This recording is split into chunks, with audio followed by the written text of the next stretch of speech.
Bom, estamos começando a nossa nova série de mensagens chamada Os 7 Passos da Cruz, uma jornada de transformação. Nós sempre preparamos uma série especial na Páscoa, porque esse é um momento muito importante para nós que somos cristãos. A Páscoa é a Copa do Mundo da fé cristã. Porque toda a nossa fé está fundamentada na obra de Cristo na cruz, sua morte e sua ressurreição. E portanto, esse é um momento em que as igrejas ficam cheias.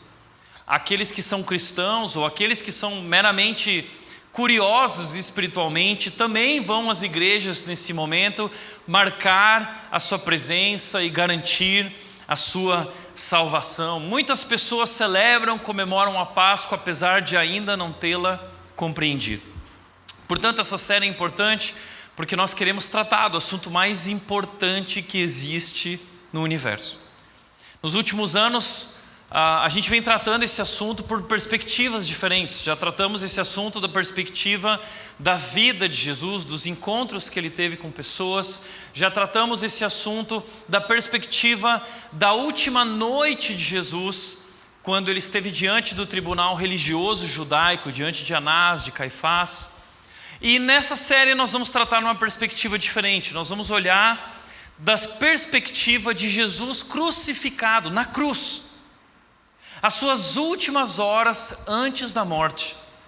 Ali no madeiro crucificado, ele fez suas últimas 7 declarações, 7 frases, 7 mensagens muito importantes que Jesus Cristo queria comunicar a nós a respeito de quem ele é. E através dessas palavras nós podemos conhecer a essência do coração de Deus. E mais do que isso, podemos ser transformados. Portanto, eu quero chamar e convidar você não a uma série de mensagens, mas a uma jornada espiritual. Através dessas frases que se tornam marcos na nossa jornada espiritual, um caminho, um trilho no qual nós podemos conhecer a Deus e nos tornar como Ele. Aqui está a primeira frase que nós encontramos ali em Lucas capítulo 23, versículos 33 e 34, diz o seguinte: quando chegaram ao lugar chamado Caveira ou Gólgota, o pregaram na cruz. Os criminosos também foram crucificados, um à sua direita e outro à sua esquerda. Jesus disse: Pai, perdoa-lhes, pois não sabem o que fazem. Essa é a primeira afirmação, declaração de Jesus na cruz. Mas eu quero te dar um contexto um pouco maior e te relembrar o que ele tinha acabado de viver, para que isso te mostre a importância dessa declaração. Na noite anterior, Jesus foi traído por um dos seus discípulos por dinheiro. 30 moedas de prata foi o preço pago para Judas pela traição. Além disso, ele foi depois levado preso pelos soldados romanos e então julgado com evidências falsas pelo seu próprio povo, os líderes religiosos do seu povo. Depois disso, ele foi levado para o tribunal do governador Pilatos e naquele momento ele foi negado pelo seu maior apoiador, Pedro. Pedro, que era aquele que disse que jamais abandonaria Cristo, inclusive se alguém tocasse em Jesus, ele daria vida por Jesus. Pois no momento em que ele é questionado se ele pertencia àquele grupo, ele nega, ele se afasta com medo. Você consegue imaginar isso? Jesus foi no momento mais importante da sua vida abandonado por aqueles aos quais ele havia se desdobrado nos últimos 3 anos. Como você se sentiria dedicando sua vida àquelas pessoas e no momento que você mais precisa delas, elas não estão ali?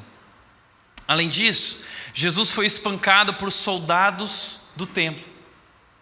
Além de ser espancado, Jesus foi açoitado.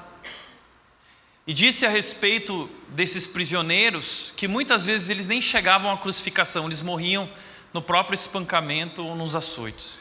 Tamanha era a dor daquele momento. Ele foi então condenado à morte por insistência do povo, porque Pilatos não viu nenhum erro, Pilatos não viu nenhum crime cometido por aquele homem, tentou se livrar da condenação, porque a mulher dele tinha dito: não suje tuas mãos condenando este homem. Ela havia tido um sonho, e Pilatos tenta se livrar e tenta empurrar para cá e para lá, mas o povo insiste, dizendo: crucifica-o. Então Pilatos lava as mãos e entrega ele para ser crucificado. Depois disso, Jesus é zombado por soldados e coroado com uma coroa de espinhos. Inclusive, eu recebi uma foto recente, minha mãe com o seu pequeno grupo, PG 60+, é o grupo mais badalado dessa igreja. Elas foram visitar o museu do Rodrigo Silva, aquele adventista que é um arqueólogo, e lá eles trouxeram, lá de Jerusalém, uma árvore que possivelmente é a árvore que foi usada pelos soldados romanos para construir a coroa de espinhos, uns espinhos gigantes. Eu fiquei assustado. Além disso, ele foi forçado a carregar sua cruz até o local da crucificação. Imagina carregar aquela cruz pesada. E ele já havia sido espancado, ele já havia sido açoitado, a sua pele estava aberta, sangrando, feridas. Além disso, ele não havia dormido durante aquela noite. Ele foi traído. Ele passou a noite acordado nos tribunais religiosos, sendo empurrado para lá e para cá. Jesus Cristo estava muito cansado, e além de cansado, angustiado, porque antes do Getsêmani ele estava em oração, clamando a Deus por misericórdia e suando suor de sangue, diz a Bíblia. Tamanho desespero dele. Desespero, cansaço, tortura. Isso é o que Jesus passou.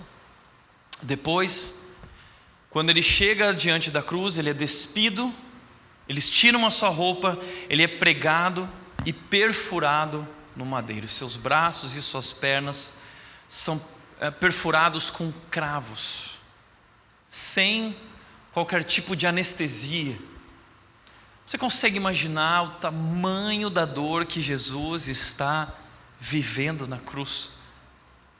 Foram 6 horas de agonia. Provavelmente Jesus agonizou das 9 da manhã às 3 da tarde, com muita dificuldade de respirar,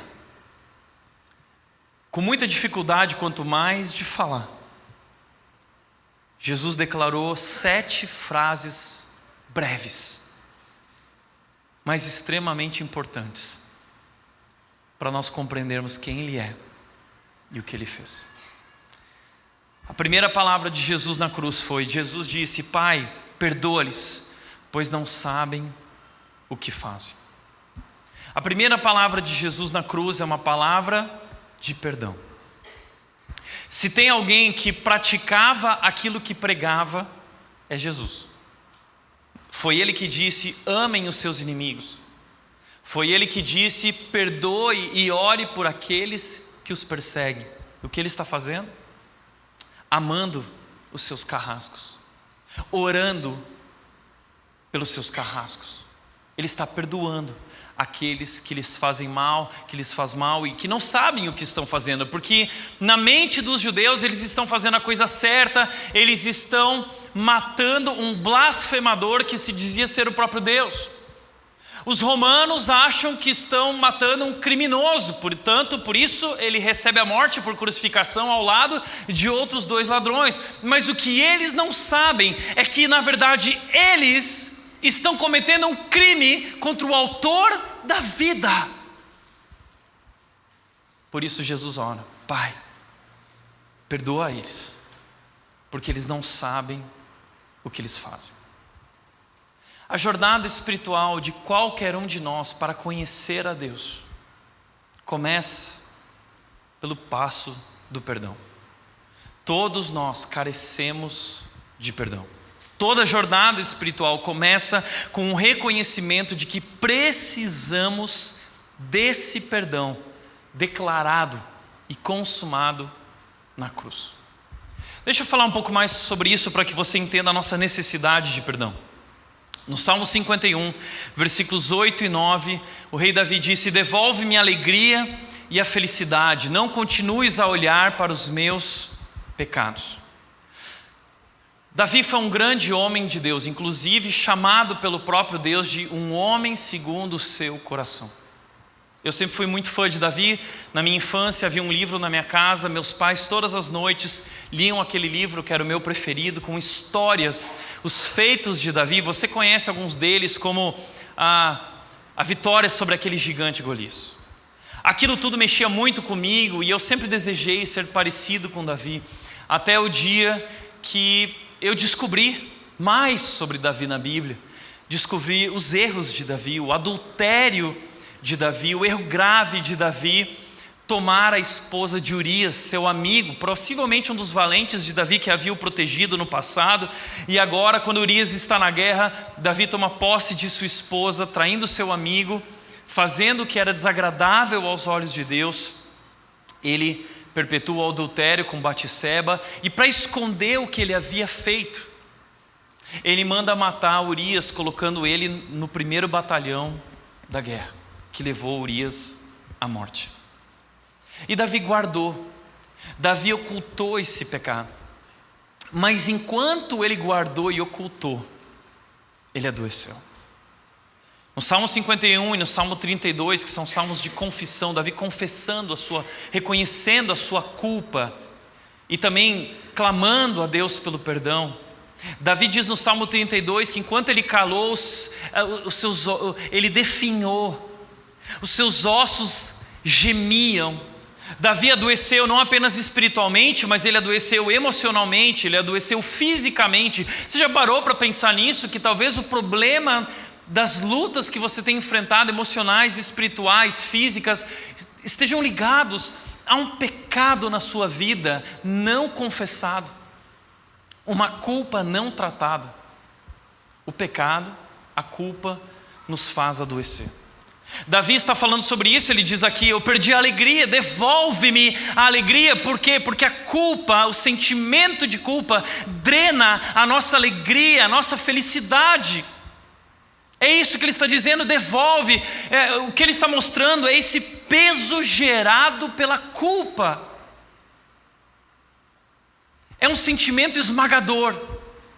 E Davi clama dizendo: remove as manchas de minha culpa. Ele está mostrando esse desejo que ele tem por absolvição, esse desejo por redenção, esse desejo por salvação, um desejo por perdão. E sabe, eu e você não somos diferentes de Davi. A história de Davi está ali na Bíblia para mostrar que não existem super-homens espirituais, não existem super-mulheres espirituais. Todos nós somos pecadores e estamos nivelados na nossa culpa e na nossa necessidade do perdão. Deixa eu mostrar isso para você através de uma música da Adele. A Adele tem um CD que foi dedicado à história do seu divórcio. E ela escreve uma música para o seu filho chamado My Little Love, meu pequeno amor, por filho dela. E ela diz o seguinte: eu sei, filho, que você se sente perdido, e a culpa é completamente minha. A culpa é toda minha. E ela diz: eu me sinto tão mal de estar aqui, quando eu sou tão culpada.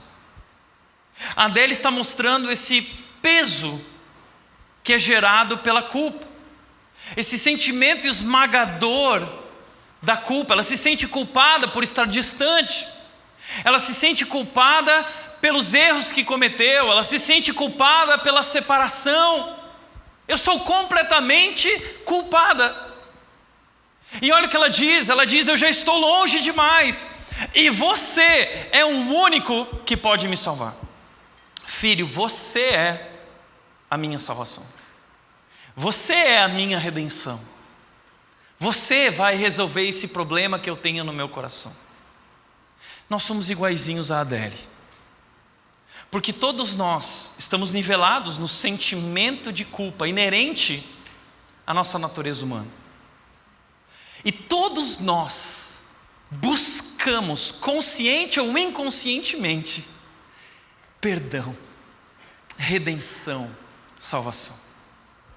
Desde que nós nascemos, nós o buscamos.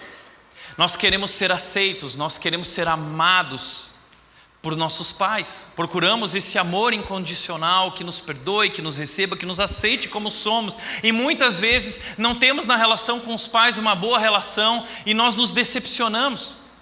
Então chegamos na adolescência e o amor que nossos pais não foram capazes de dar e suprir, nós o buscamos em nossas amizades, naquele grupo. Eu quero ser aceito pela turma. Abrimos mão muitas vezes de valores, fazemos coisas que não devíamos para ser aceitos e não excluídos, mas ainda assim nós nos frustramos, nossos amigos nos decepcionam. Então você pensa, eu preciso de um namorado, eu preciso de uma namorada. O dia que eu casar, aí sim eu vou encontrar amor incondicional através do meu príncipe.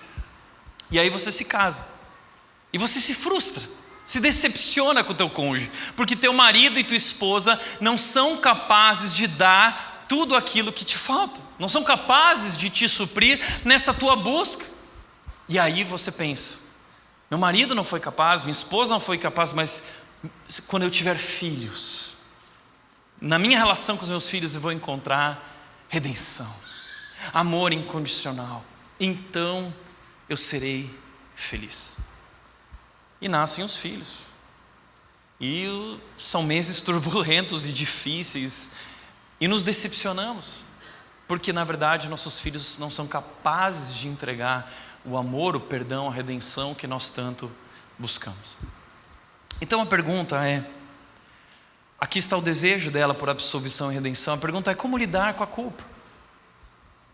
Como nós nos libertamos desse sentimento crônico e esmagador? Uma das formas é negando a culpa, é relativizando a culpa. Foi o que fez, por exemplo, tentando desconstruir o conceito de culpa, o pensador Nietzsche. Ele disse que a culpa é uma mentira da religião. Nós nos sentimos culpados porque essa é uma herança da religiosidade. E ele disse que a religião estabeleceu padrões morais. Então quando nós não atingimos esses padrões morais, nós nos sentimos culpados. Mas ele declarou e profetizou a morte da religião. Ele disse, Deus está morto. E ele disse que a religião morreria em breve. Quando a religião morresse e o conceito de Deus acabasse, então nós não nos sentiríamos mais culpados, as próximas gerações estariam libertas. Depois, Sigmund Freud disse que a culpa é na verdade uma imposição social, não é um absoluto, é uma imposição social. Foi algo criado por pessoas más que querem te manipular. Nós queremos manipular uns aos outros, nós queremos exercer controle e domínio nas pessoas e nós usamos a culpa e projetamos a culpa sobre elas como uma maneira de dominá-las. Depois vem um homem chamado Karl Marx e ele disse que a culpa é uma manipulação dos poderosos. Karl Marx e seu conceito de luta de classes, ele disse que a culpa é uma maneira que os ricos têm para manipular e controlar os pobres, que as autoridades e governantes têm para manipular as massas. Todos esses homens e outros pensadores tentaram criar conceitos para derrubar a ideia da culpa. Tentaram desconstruir. E sabe o que aconteceu? Nada. Porque como diz Wilfred McClay, ele fez um ensaio que se tornou muito famoso no mundo inteiro, comentado no New York Times. O ensaio dele se chamou A Estranha Persistência da Culpa. Olha isso. A estranha persistência da culpa. O homem tenta se livrar da culpa o tempo todo, mas ele não se livra. Olha o que ele diz: a religião pode estar em retirada, mas a culpa parece tão poderosamente presente como sempre. Há uma necessidade generalizada de buscar a inocência por meio da absolvição moral. Estamos buscando essa absolvição, essa redenção. É uma necessidade generalizada. E de alguma forma descarregar esse peso moral pessoal, essa angústia moral pessoal esmagadora, esse sentimento crônico e profundo de culpa e vergonha. Veja. E ele continua dizendo: como a sociedade não tem um caminho claro para superar a culpa, seja para indivíduos ou grupos, então você tem um acúmulo de bodes expiatórios, vergonha e condenação maniqueísta. O que ele está dizendo? Que como ninguém tem um caminho claro para lidar com a culpa, o que a gente faz com a culpa? A gente transfere, a gente transferiza a culpa, a gente encontra um bode expiatório. Exatamente o que Adão fez. A culpa não é minha, a culpa é da mulher que tu me destes. São os caminhos que nós buscamos para lidar com a culpa. A gente tenta negá-la, a gente tenta relativizá-la, a gente tenta transferi-la. Mas nada disso resolve o nosso problema. Como nós podemos lidar com a culpa, tratar a culpa? Bom, nós precisamos entender a origem da culpa. E Gênesis capítulo 3, versículo 7 nos mostra a origem lá no Gênesis, dizendo: naquele momento os seus olhos se abriram e eles perceberam que estavam nus. O que está acontecendo aqui é que Adão e Eva receberam uma ordem direta de Deus e eles desobedeceram a Deus em clara rebeldia. Eles desobedeceram. E com a desobediência, algo acontece. O que acontece, veja, é expresso aqui nesse conceito: seus olhos se abriram. O que significa os seus olhos se abriram? Será que Adão e Eva estavam de olhos fechados comendo fruto? E aí, abriu o olho? Não, é uma metáfora. O que é essa metáfora? O que significa essa metáfora? Significa que algo mudou internamente na vida de Adão e Eva automaticamente ao comerem aquele fruto.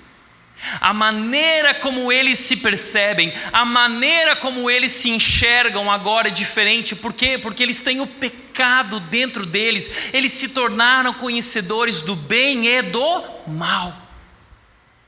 Então eles percebem que há algo de errado com eles. E eles perceberam que estavam nus. Até então eles não haviam percebido que estavam nus. E essa ideia de nudez aqui é muito importante, porque a nudez significa de alguma maneira esse sentimento de vergonha e culpa. Você já teve um sonho ou um pesadelo alguma vez em que você entrava num lugar pelado e todo mundo te olhava e você se sentia extremamente constrangido, chegando na rede pelado, né? E você é envergonhado, porque nudez representa que as pessoas podem ver quem você é e tuas imperfeições. Nós tentamos esconder com nossas roupas nossas imperfeições. Há um livro muito interessante sobre isso, onde Jean-Paul Sartre, ele fala consciente ou inconscientemente, ele fala sobre essa metáfora bíblica do eles estavam nus, sobre esse sentimento crônico profundo de vergonha e culpa que todos nós carregamos. O livro dele se chama O Ser e o Nada, e há um capítulo que é intitulado O Olhar. E nesse capítulo é baseado o Big Brother. O Big Brother é um experimento social baseado nesse conceito criado pelo Sartre. E o que ele diz nesse conceito, tá?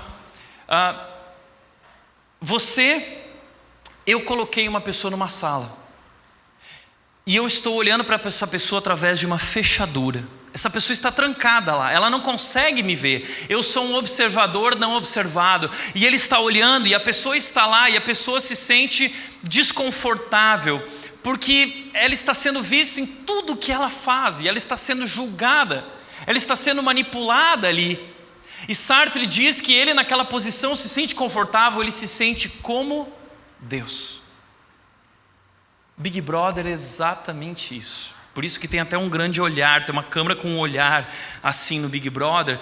E por que as pessoas piram? Porque o Sartre diz que quando você está nessa posição, sendo observado, sem saber quem é a pessoa que está te observando, você começa a adoecer pela ansiedade, pela preocupação, e coisas que estavam ocultas na sua vida e no seu ser vêm à tona.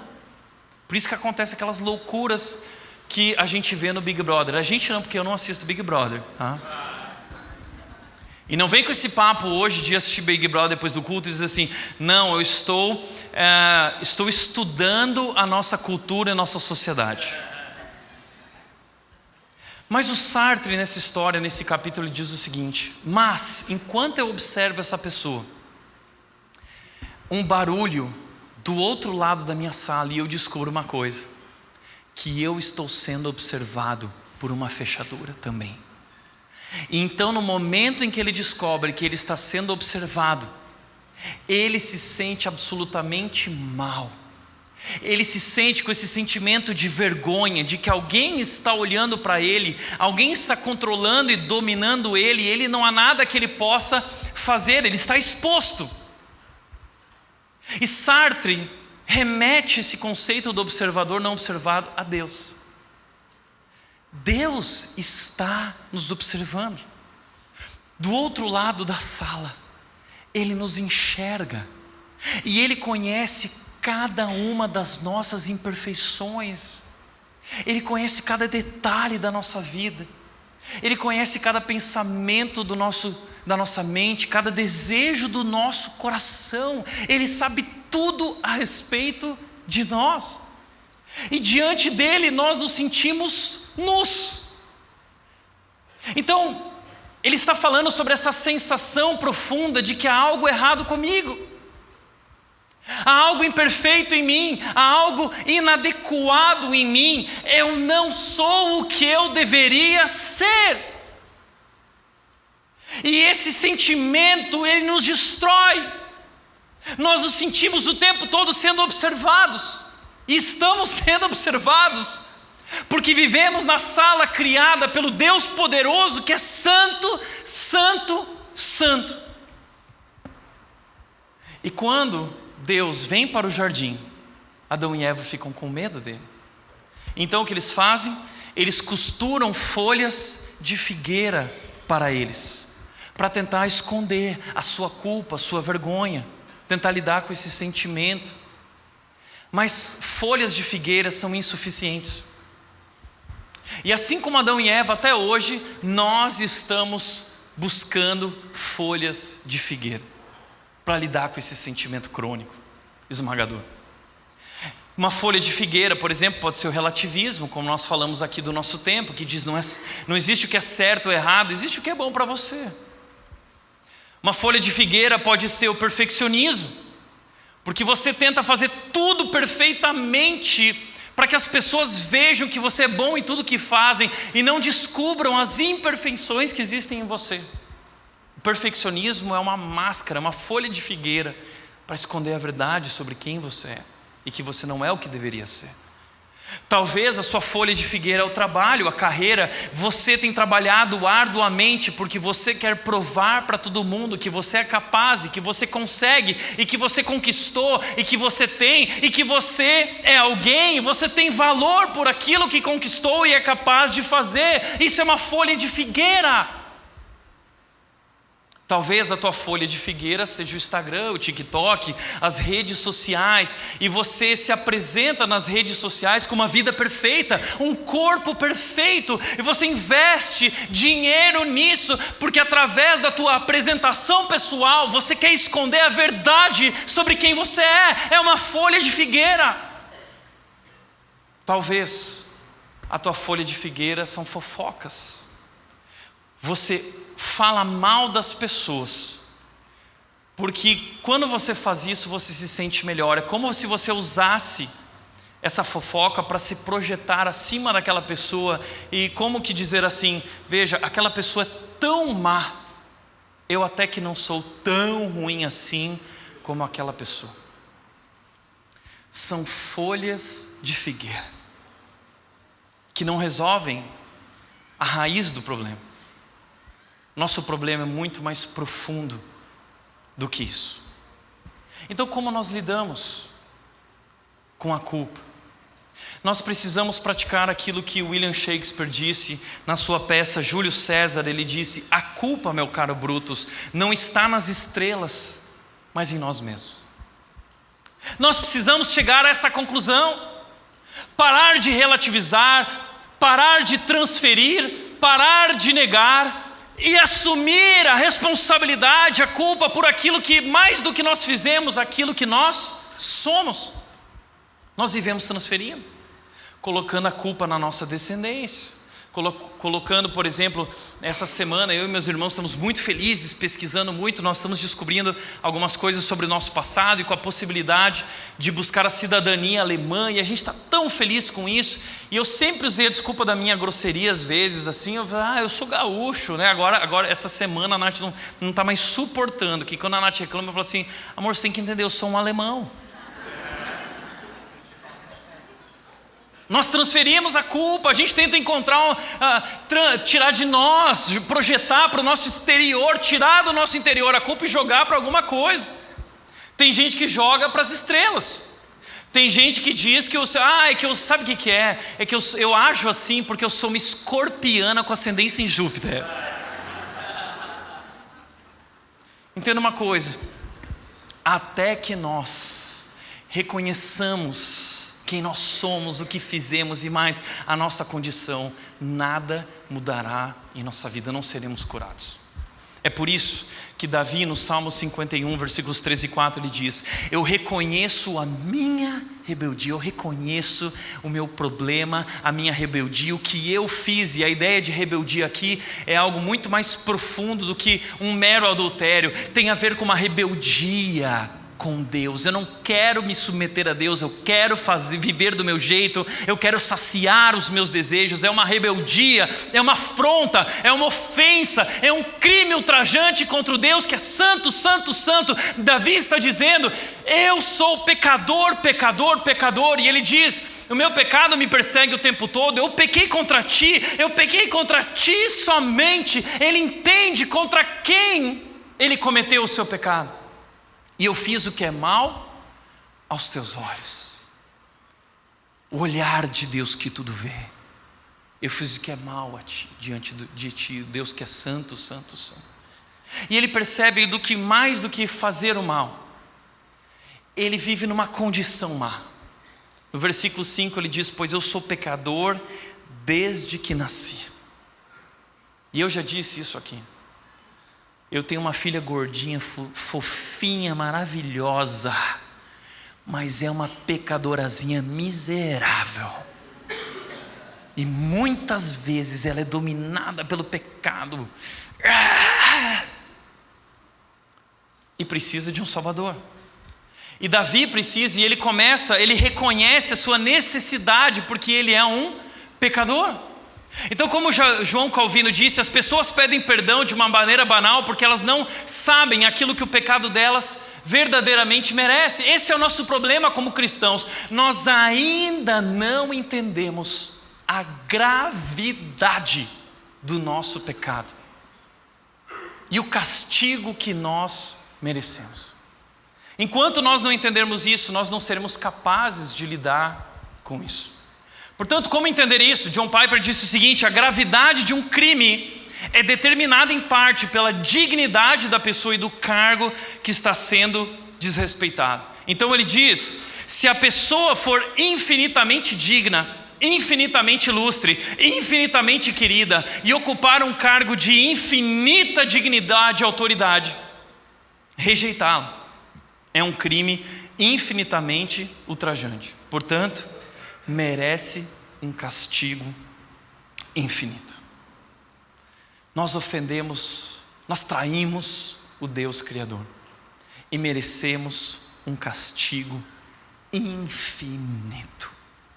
Então veja, folhas de figueira não são capazes de tapar ou pagar o preço de um castigo infinito. Então o que nós fazemos? Foi isso que Jesus Cristo veio fazer na terra. Ele é o Filho de Deus, Deus nos amou. E Deus enviou seu Filho para morrer naquela cruz, assumindo o preço infinito pelos nossos pecados.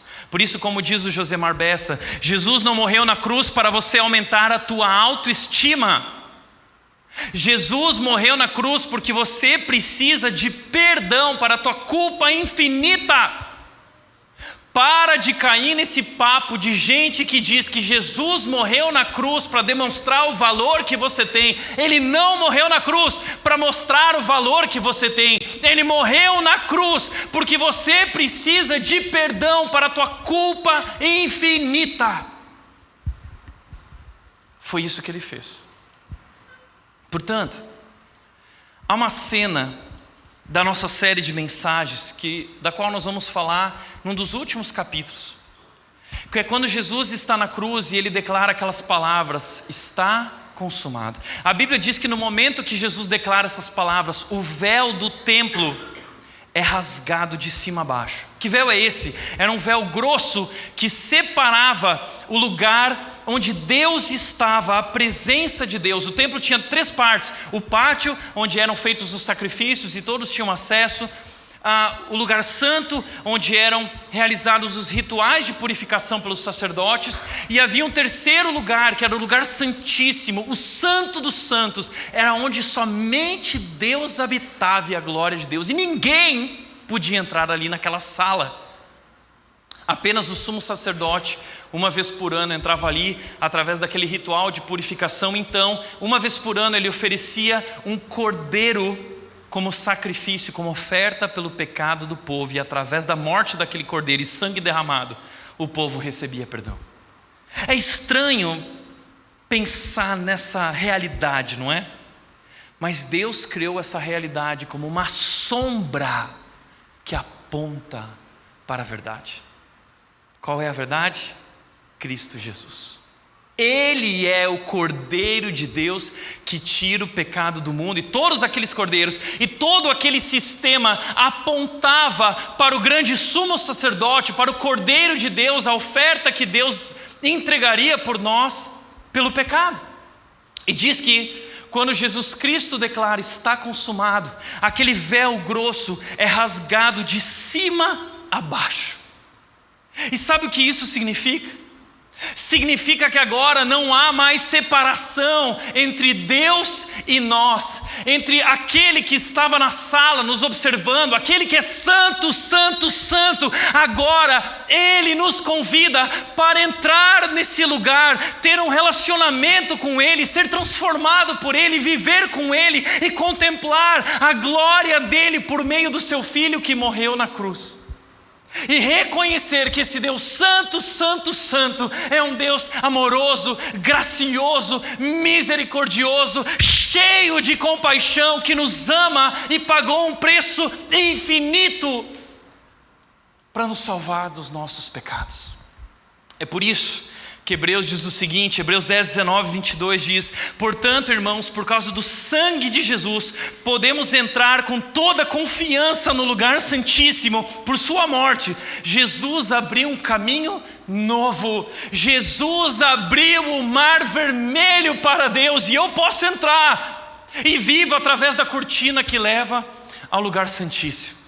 E ele continua dizendo: e uma vez que temos um sumo sacerdote que governa sobre a casa de Deus agora, Cristo Jesus, o nosso sumo sacerdote, que ofereceu um sacrifício perfeito, completo, eterno, entremos em coração sincero e plena confiança, sem medo, libertos do sentimento de culpa e vergonha. Por quê? Porque nossa consciência culpada foi purificada. Nós fomos perdoados.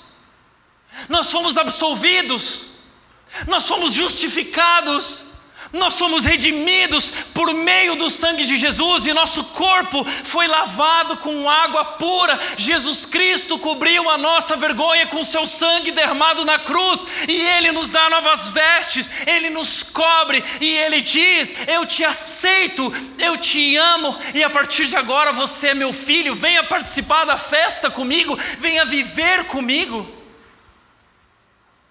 Somente esse perdão oferecido por Deus na cruz pode transformar, pode curar a culpa e o peso gerado pela culpa em nós. Não há nada que nós possamos fazer para merecer esse amor e perdão.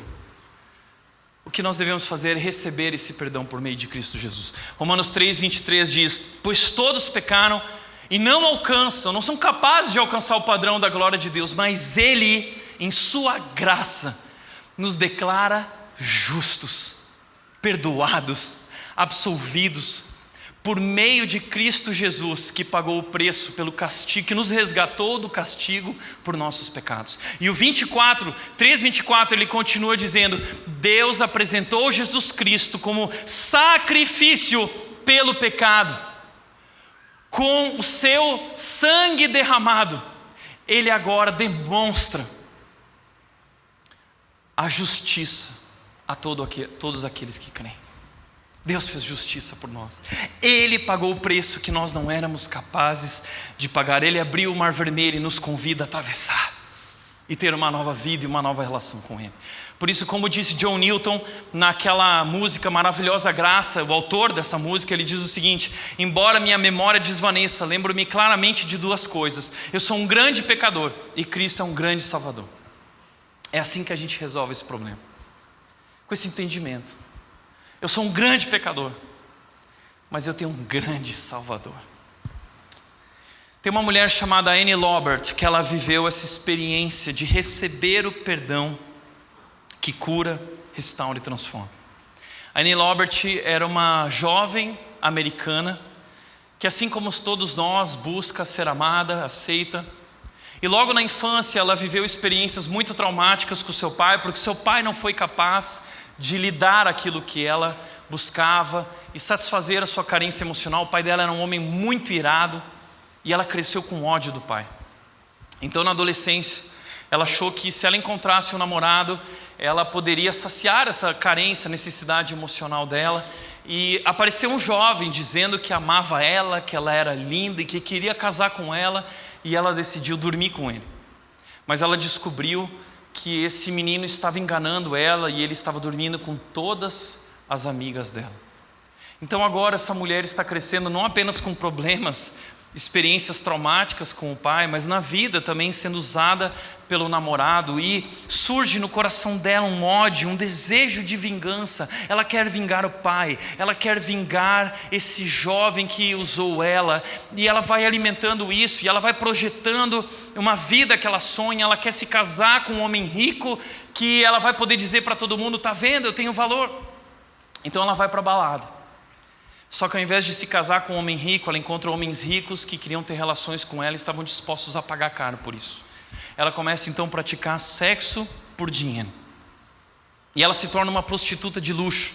Ela se muda para o Havaí e ela chega a ganhar $2.000 por hora como prostituta. Mas ela começa a se sentir cansada dessa vida, e então surge um homem, um cliente, que diz que ama ela e quer cuidar dela. E quer se casar com ela. E ela se rende a esse homem, casa com esse homem. Só que esse homem era um cafetão, e ele começa a explorar essa mulher sexualmente, obrigando ela a se relacionar com outros homens por dinheiro. Então ela é violentada, ela é abusada para que ela pratique a relação sexual com vários homens.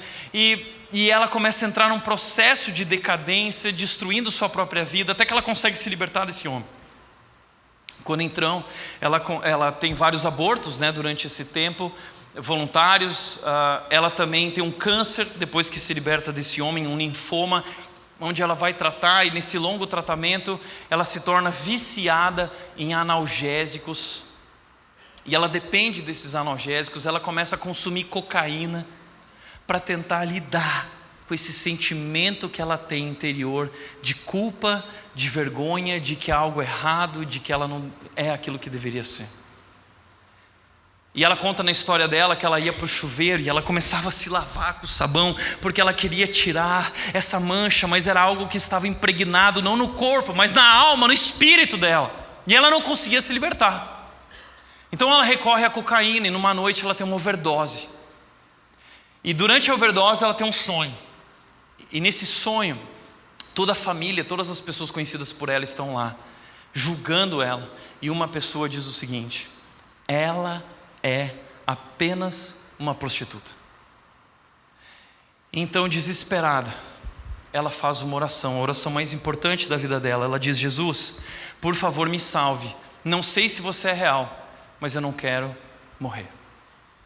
E ela conta no testemunho dela que esse é o momento em que ela conhece Jesus e que ela é curada, e que ela experimenta essa paz interior que começa a restaurar a vida dela através de um processo. E nesse processo ela conta o exercício dela de crer na palavra de Deus. Ela disse: eu comecei a me firmar nas palavras de Jesus, que eu sou amada, que eu sou completa, que eu sou curada e que eu sou pura. E a Annie Lobert recebe uma nova identidade em Cristo Jesus. E ela se torna um grande instrumento nas mãos de Deus, onde ela cria um ministério chamado Hookers for Jesus, que são prostitutas por Jesus, ajudando milhares de mulheres por todo o mundo. Uma nova identidade. Você já experimentou esse perdão curador, maravilhoso de Deus? Pois esse perdão é a raiz, é a cura para a raiz dos nossos problemas. Deixa eu te dizer uma coisa: não importa o quanto você tem estragado a tua vida, não importa quão trágico seja o teu passado, se você está em Cristo, o teu passado não te define. A história de Cristo te define. Você é curado, você é perdoada, você é completa, você é aceita em Cristo Jesus. Uau! Como disse o Tim Keller, não há nada que nos transforme dessa maneira. Não existem mais complexos de inferioridade, porque eu sou muito amado. Não existem complexos de superioridade, porque eu sou um pecador salvo somente pela graça. A compreensão do grito de Jesus na cruz é a chave para a transformação pessoal, é a grande chave para a obra de perdão e reconciliação humanas. Então pega essa chave, você gosta de pegar chave, né? Que está na moda, pega essa chave, pega o código, tudo é código, né? Você quer um código para a tua vida? Deixa eu te mostrar o código. O código é esse: o perdão de Deus, o Evangelho. O Evangelho é o código. É esse perdão de Deus transformando nossa vida e nosso interior, nos dando uma nova identidade. É isso que nós precisamos. Agora, entenda uma coisa: Deus não nos dá o perdão somente para curar o nosso interior. Isso é algo muito importante que Ele faz. Mas Deus nos dá o perdão para algo muito maior. Ele não quer curar só o nosso interior, Ele quer curar também o nosso exterior. Ele não quer só tratar a nossa relação com Ele. Através desse perdão, Ele quer tratar a tua relação com aqueles que te ofenderam, que te traíram. É por isso que eu quero te apresentar que nós recebemos de Deus o que nós mais precisamos, esse perdão que é vertical. O perdão divino é oferecido por Deus por meio de Cristo Jesus, e todo aquele que crer em Cristo e se arrepender do seu pecado recebe o perdão de Deus. E o que é se arrepender? Provérbios 28:13 diz: quem oculta o seu pecado não prospera, mas aquele que confessa e abandona encontra misericórdia. Arrependimento é confessar, reconhecer e abandonar, encontra perdão. Recebe o perdão de Deus, e quando recebe o perdão de Deus, recebe uma nova identidade. Mas o perdão não para aí. O perdão, ele transcende para além daí. Porque agora nós somos chamados a praticar o perdão horizontal em nossas relações. Perdoar as pessoas assim como Cristo nos perdoou. E isso começa com uma decisão interior. Esse perdão não depende do arrependimento ou da mudança do ofensor ou do transgressor. Nós precisamos perdoar interiormente, independente do resultado final. Mas se ao oferecermos perdão, o ofensor se arrepender e receber o perdão, então nós temos um novo relacionamento. Esse é o maior propósito de Deus para o perdão: restaurar nossa identidade, curar nosso interior e restaurar nossos relacionamentos, curando nosso exterior. O grande propósito de Deus, através do perdão, é restaurar relações, restaurar uma comunidade, restaurar um povo. E deixa eu te dizer uma coisa: esse perdão vertical e o perdão horizontal, eles estão tão intimamente ligados que é impossível separá-los. É impossível. Um está ligado ao outro. Um depende do outro. Aquele que foi perdoado, perdoa como Cristo lhe perdoou. É uma responsabilidade. E veja, perdoar é dar ao ofensor um presente que ele jamais merece. Porque nós recebemos de Deus um presente que nós jamais merecíamos. Ser cristão é perdoar o indesculpável no outro, porque Deus perdoou o indesculpável em você. Então eu quero encerrar aqui, falando sobre essa responsabilidade do perdão. Pedro chegou para Jesus, Mateus 18, 21 e 22, disse: então Pedro se aproximou de Jesus e perguntou: Senhor, quantas vezes devo perdoar alguém que peca contra mim? E Pedro já chegou perguntando e dando a resposta. Tem gente que faz isso às vezes, já viu? Que pergunta já dando a resposta. Pessoas que fazem isso querem aparecer, tá? E Pedro, como sempre, quer aparecer. E ele até que foi bem. Ele pensou: cara, eu vou dar a resposta perfeita. 7 vezes, porque 7 na Bíblia tem o significado de perfeição, de completo. O mundo foi criado em 7 dias, o 7º dia da criação é o dia sagrado dedicado a Deus, e a Bíblia está cheia de 7, são 7 declarações de Cristo na cruz. Então Pedro disse: eu não vou errar, 7. Jesus disse: Pedro, errou. Jesus respondeu: não 7 vezes, mas 70 vezes 7. Sabe por que Jesus disse isso? Por 2 coisas. Não é que ele está querendo dizer que nós temos que perdoar 490 e depois disso acabou. Não. Primeira coisa, Jesus está querendo dizer que nós precisamos perdoar sem limites. Perdoar sem limites. Mas a segunda coisa que Jesus está querendo dizer é que ele está revertendo uma declaração e maldição de Lameque lá em Gênesis capítulo 4. Gênesis capítulo 4 apresenta a genealogia de Caim, e na genealogia de Caim há um rei chamado Lameque que prometeu vingar os seus inimigos 70 vezes 7. Não é assim que nós agimos? Nós queremos vingar 70 vezes 7. Jesus diz que o cristão, ele inverte. O cristão é alguém que perdoa 70 vezes 7. Ele age em misericórdia até que o bem vença o mal. Então, Jesus propõe uma parábola para Pedro. Ele conta uma história para Pedro e todos os que estão ouvindo, todos os ouvintes. É a parábola do servo impiedoso. E essa parábola é muito importante para a gente entender o perdão vertical e o perdão horizontal. Porque havia um rei que tinha um servo. E esse servo tinha uma dívida com o rei. A dívida desse servo era impagável. Diz o texto que a dívida era 10.000 talentos. Um talento era o valor de era correspondente ao valor de 1 ano de trabalho. Um talento, 1 ano de trabalho. 10.000 talentos, 10.000 anos de trabalho. Era uma dívida impagável. Então o rei cobra o seu servo, e o servo diz: eu não consigo pagar.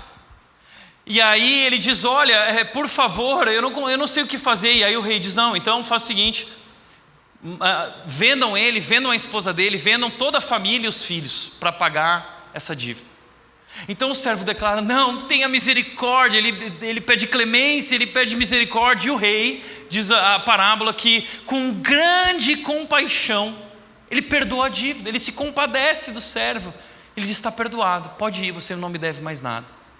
Significa que o rei assume o prejuízo, o rei assume o custo. E ele vai, ele se alegra, ele vai embora. Mas quando ele vai viver sua vida, esse servo perdoado também tinha um servo que devia a ele. Mas a quantia que lhe era devida era muito menor. Aqui você tem uma projeção de mais ou menos o que seria isso hoje. A dívida não perdoada do servo, esse servo tinha alguém que devia para ele 100 denários. 1 denário era 1 dia de trabalho. 100 dias de trabalho esse servo devia para ele. Então o servo perdoado cobra o homem que tem a dívida com ele. E o homem diz: olha, eu não consigo pagar, me dá tempo para pagar. Porque era pagável essa dívida. Mas o homem sem misericórdia diz: não, lancem ele na prisão até que ele resolva dê um jeito de me pagar. Essa dívida era mais ou menos, quem sabe, numa estimativa nada a ver, talvez ali em torno de 15 mil reais. Ele não perdoa. Então o rei fica irado, indignado. E sabe, nós somos exatamente assim em nossos relacionamentos. Nós somos perdoados de uma dívida impagável e não perdoamos ofensas contra nós. Não perdoamos uma traição. Não perdoamos uma fofoca. não perdoamos alguém que disse algo sobre nós, quando Cristo perdoou infinitamente, nós somos exatamente como esse servo. Então o rei diz: então o Senhor clamou o homem cuja dívida ele havia perdoado e disse: servo mau, eu perdoei sua imensa dívida, por que você me implorou? Acaso não deveria ter misericórdia de seu companheiro como tive misericórdia de você? E ele continua dizendo: e irado o Senhor mandou o homem à prisão. Porque quando a gente é rancoroso e não perdoa, a gente vive nessa prisão, sendo torturado pela nossa amargura. Assim também meu Pai Celestial fará com vocês, caso se recusem a perder, a não perdoar, a perdoar de coração os seus irmãos. O que significa isso? Que se eu não perdoar, Deus vai retirar o perdão de mim? Não. Sabe o que significa? Que se você não perdoa, é porque você nunca experimentou o perdão. Porque se de fato você tivesse experimentado o perdão, você perdoaria. Porque quem sabe o preço que foi pago, sabe, entende que é fácil perdoar diante daquilo que Cristo fez por nós. Deixa eu te dar um exemplo disso. Antes, o livro do Tim Keller se chama Perdoar, Porque Devo e Como Posso. É o melhor livro sobre perdão que eu já li na minha vida, um dos melhores livros que eu já li na minha vida. E ele diz o seguinte: se você crê no Evangelho, que você é salvo pela graça e pelo perdão gratuito de Deus, mas continua rancoroso, isso mostra no mínimo que você está impedindo o efeito real do Evangelho em sua vida, ou está se enganando e talvez não creia no Evangelho de forma alguma. De qualquer modo, espiritualmente falando, não perdoar é se colocar em uma prisão. Quando você não perdoa, você está se colocando em uma prisão, em um cárcere emocional. E você vai padecer com amargura e angústia. Deixa eu contar um exemplo para você. O exemplo de José é uma das histórias mais lindas da Bíblia. Gênesis 45, versículos 11 e 2 diz o seguinte: José não conseguiu mais se conter. Esse é o momento em que José está diante dos seus irmãos. Lembra da história? José foi rejeitado, foi abandonado, foi vendido pelos seus irmãos a uma caravana de egípcios, levado embora, e seus irmãos o afastaram para sempre do seu pai Jacó. E ele foi viver distante e sofreu muitas injustiças, até que soberanamente Deus conduziu José ao segundo homem, à posição como o segundo homem mais importante de todo o Egito, governador do Egito. Então a terra está passando por uma grande fome. Jacó manda seus filhos irem até o Egito buscar comida, e quando eles chegam lá está José. Mas eles não reconheceram José, e José reconheceu eles. E o que José fez? José poderia agora se vingar, ser uma linda história de vingança. Nós amamos histórias de vingança, não é? Mas José perdoa eles. E José se recusa a guardar essa amargura e ser aprisionado por ela. O texto diz que ele não conseguiu mais se conter. Conter significa segurar, significa controlar, dominar. José não conseguia mais dominar aquilo que estava dentro dele. Então diz o texto bíblico que José mandou todo mundo sair, saíram todos os soldados. E ele se emocionou e começou a chorar. E ele chorou tão alto, que os egípcios o ouviram, e logo a notícia chegou ao palácio do faraó. Todo mundo ouviu. Aquilo estava guardado dentro dele durante anos, e quando sai, ele se liberta daquilo de uma vez por todas. Eu me recuso a guardar isso. Eu perdoo vocês, e ele perdoa os seus irmãos. É uma linda história de perdão e restauração, de perdão horizontal. Como José foi capaz? No capítulo 50, versículos 19 e 21, tem um segredo de José. Primeiro, José tinha humildade suficiente para perdoar. Ele diz: por acaso sou Deus para castigá-los? Por acaso eu estou no lugar de Deus para julgar e castigar vocês? Ele tinha humildade suficiente para perdoar. O que significa isso? Naquela parábola do servo impiedoso, a gente precisa entender isso. Eu e você somos os servos impiedosos. Nós somos servos, mas nós agimos como reis. Aquele servo, nós deveríamos estar como aquele servo no banco do réu, no banco dos réus. Nós somos culpados, mas nós nos colocamos no lugar do rei. Nós nos colocamos no lugar do juiz, querendo condenar os outros. Agora, o juiz de toda a terra, o Senhor do universo, que é santo, santo, santo, Ele deixa o seu trono, Ele vem à terra, Ele vive como servo, Ele senta no banco dos réus, no meu banco, e Ele assume o castigo infinito em meu lugar. Ele assume a culpa infinita no meu lugar, para que por meio do sacrifício dele eu possa ser perdoado. Quando eu entendo que eu sou perdoado e foi um alto preço pago por mim, eu não merecia, e quando eu lembro quem eu sou, quando eu lembro onde eu devia estar sentado, quando eu lembro que eu não mereço, eu tenho humildade suficiente para perdoar. Acaso sou eu Deus? Não, eu estou sentado ali no mesmo lugar que você tem que estar sentado, e Deus me perdoa tão quanto perdoa você. E quem sou eu para não te perdoar se Cristo te perdoou? Que prepotência, que arrogância sua de não perdoar quando Cristo te perdoou de maneira custosa e infinita. É orgulho. Orgulho é a raiz do pecado.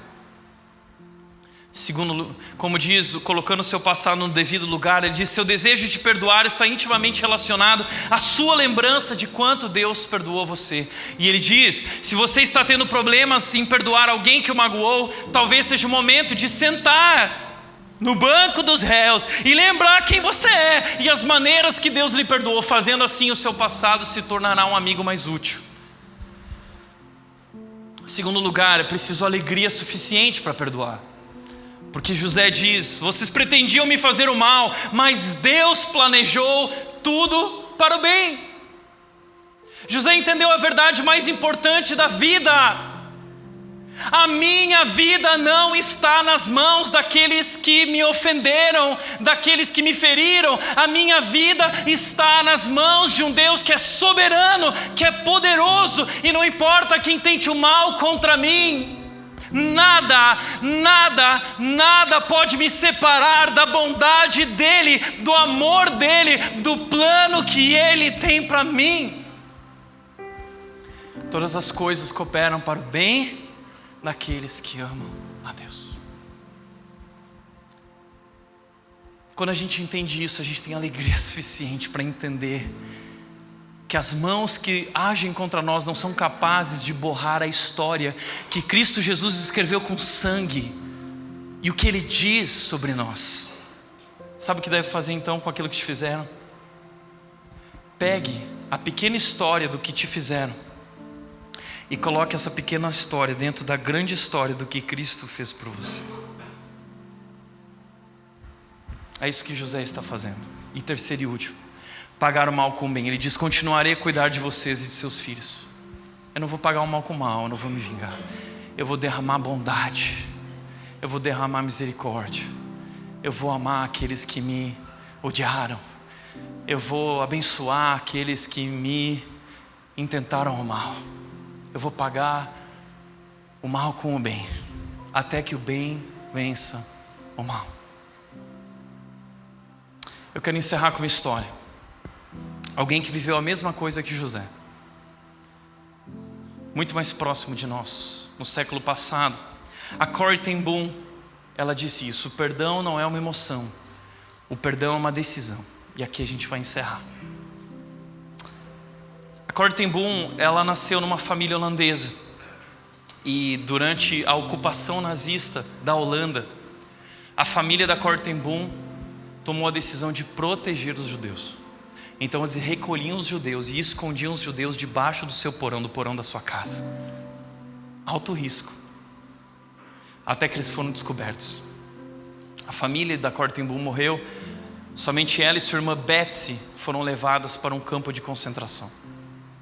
E nesse campo de concentração elas padeceram durante anos. A Corrie lembra das imagens, dos abusos, da violência, dos guardas, até que sua irmã não resistiu. Sua irmã Betsy morreu. Mas a Corrie, depois de muitos anos, foi liberta. E a vida dela foi restaurada.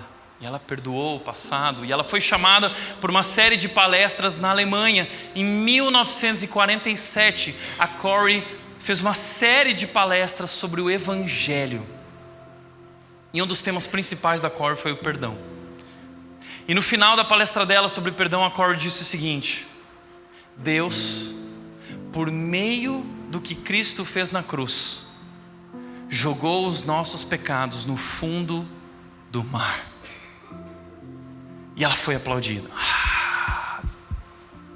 Todo mundo foi embora da palestra. E então, quando ela estava saindo, um homem começou a se aproximar dela. E quando ela viu, era aquele guarda, aquele homem, o algoz, aquele homem que havia as ferido, maltratado, chicoteado. E ela ficou paralisada, gélida, na presença daquele homem. E ele não reconheceu ela. E ela diz que lembra do chicote balançando na cintura daquele homem. Ela lembra da imagem da sua irmã magra, morrendo de fome. E aquele homem vira então para ela e diz: Corrie, então é verdade que Deus jogou todos os nossos pecados no fundo do mar? E enquanto ela é tomada por essas lembranças, esse homem estende a mão para ela. E ele fala: Corrie, eu conheci Jesus. E eu era um dos guardas que estava lá nos campos de concentração. Ele não sabe que ela conhecia. E ele diz: e eu estou procurando perdão para o que eu fiz. Eu quero saber, Corrie, Deus jogou os meus pecados no fundo do mar. E a Corrie diz que ela entra numa crise, porque ela fala: eu estou pregando sobre perdão, estou fazendo palestras sobre perdão, eu fui perdoado e sou perdoada por Deus todos os dias, mas eu não sou capaz de oferecer perdão. Então a Corrie diz: o perdão não é uma emoção, é uma decisão. E ela toma a decisão. Ela estende a mão àquele homem, ela dá a mão para ele. Então quando ela dá a mão, algo acontece. Ela diz o seguinte: ao fazer isso, aconteceu algo incrível. A corrente começou em meu ombro, desceu pelo braço e fluiu entre nossas mãos unidas. Um calor curativo invadiu o meu ser e lágrimas encheram os meus olhos. E eu exclamei: eu perdoo você de todo o meu coração. Eu jamais havia conhecido o amor de Deus tão intensamente quanto conheci naquele momento. Essa é a experiência do perdão. Você jamais vai experimentar o amor de Deus em toda a sua plenitude, amplitude e infinitude, enquanto você não praticar o amor de Deus perdoando aquele que te ofendeu. Quando nós perdoamos, nós estamos experimentando o que Cristo experimentou na cruz. Aí você vai entender o tamanho do preço que foi pago. É custoso, é um perdão custoso, é uma graça custosa. Mas você vai entender, porque todo perdão requer uma experiência de morte e ressurreição. Então ela perdoou, e ela experimentou o amor de Deus na sua vida. Então ela encerra dizendo: eu gostaria de dizer que a partir daquele dia, pensamentos de misericórdia e amor fluíram naturalmente de mim, mas não fluíram. Se aprendi uma coisa aos 80 anos de idade, é que não consigo armazenar sentimentos positivos e bom comportamento.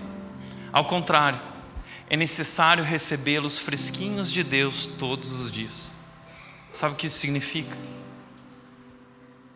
Que o perdão é um processo. O perdão não transforma a gente da noite para o dia. Não é assim instantâneo. Podemos experimentar o amor de Deus ali, mas aquele é o início de um processo de cura, transformação e restauração. E todos os dias nós vamos ser tentados a nos render a esses pensamentos e sentimentos enganosos, mas nós precisamos buscar a Deus e receber pensamentos e desejos fresquinhos de Deus todos os dias. Por isso o perdão é uma decisão. Decisões guiam, sentimentos seguem. Você pode não sentir o desejo de perdoar, mas você pode tomar a decisão de perdoar, porque é isso que o nosso Senhor nos pediu para fazer. Pai, perdoa eles, porque eles não sabem o que fazem. Por isso, para refletir e praticar, primeiro, nada do que façamos limpará o nosso pecado, precisamos do perdão que Jesus oferece. Segundo, ser cristão significa perdoar o indesculpável, pois Deus perdoou o indesculpável em nós. E terceiro e último lugar, perdoar é uma escolha consciente que sinaliza o começo de um processo de cura e transformação. Esse é o primeiro passo para conhecer a essência do coração de Deus. Perdão. Pai, perdoa eles, porque eles não sabem o que fazem. Vamos orar? Fecha os teus olhos.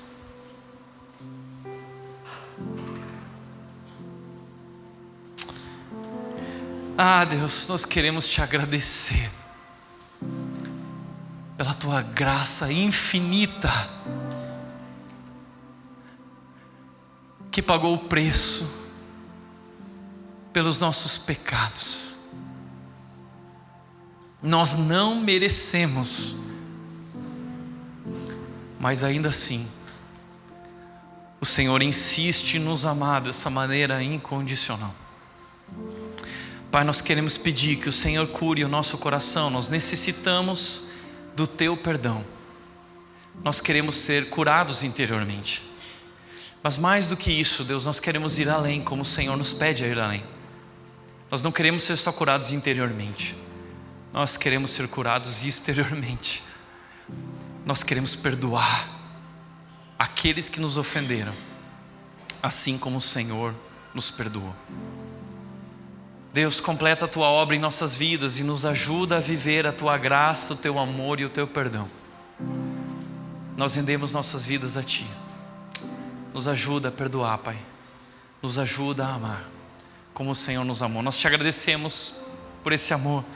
Nós te agradecemos porque nossa vida não é mais definida pelo nosso passado, mas é definida pelo que Cristo fez na cruz. Obrigado, Deus, em nome de Jesus, o nosso grande Salvador. Em nome de Jesus, amém.